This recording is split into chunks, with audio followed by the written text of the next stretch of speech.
Recalé de la présidentielle d'octobre 2020, Guillaume Soro, l'ancien président de l'Assemblée nationale, annonce des jours sombres en Côte d'Ivoire. Pour plus de détails, après le générique.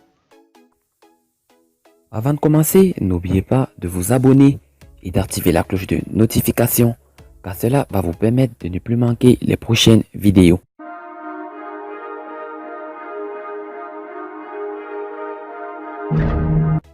En exil en France depuis décembre 2019, Guillaume Soro prétendait se présenter à l'élection présidentielle du 31 octobre 2020, mais ce rêve ne pourra pas se réaliser.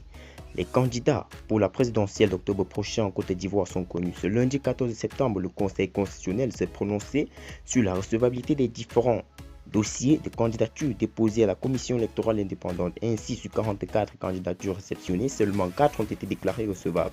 Il s'agit des candidatures du chef de l'État sortant Alassane Dramane Ouattara, candidat du RHDP, de l'ancien président Henri Konan Bédié, candidat du PDCI, Pascal Afting de Sang, candidat du Front populaire ivoirien, et Kouadio Kobenan Bertin, candidat indépendant. Extrait de la liste électorale, Guillaume Soro a vu son dossier de candidature être rejeté purement et simplement. Aussitôt, le candidat de Génération Peuple Solidaire a réagi, promettant d'engager une lutte après contre le régime d'Alassane Dramane Ouattara. Je conteste vigoureusement la décision injuste et infondée prise ce lundi 14 septembre 2020 par le Conseil constitutionnel.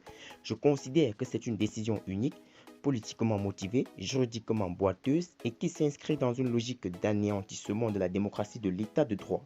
Le Conseil constitutionnel sous Mamadou Koné vient ainsi de cautionner, et cela sans surprise, la forfaiture et la parjure de M. Alassane Dramane Ouattara, consacrant ainsi la soumission du droit et de la justice à la férule du RHDP et de son président. Nous ne pouvons accepter ce coup d'État acté par le Conseil constitutionnel. Dans ces circonstances, j'annonce que nous engagerons une étape nouvelle de notre combat pour la démocratie dans notre pays. Elle sera âpre, mais nous la gagnerons sans aucun doute, a prévenu Guillaume Kibafori Soro.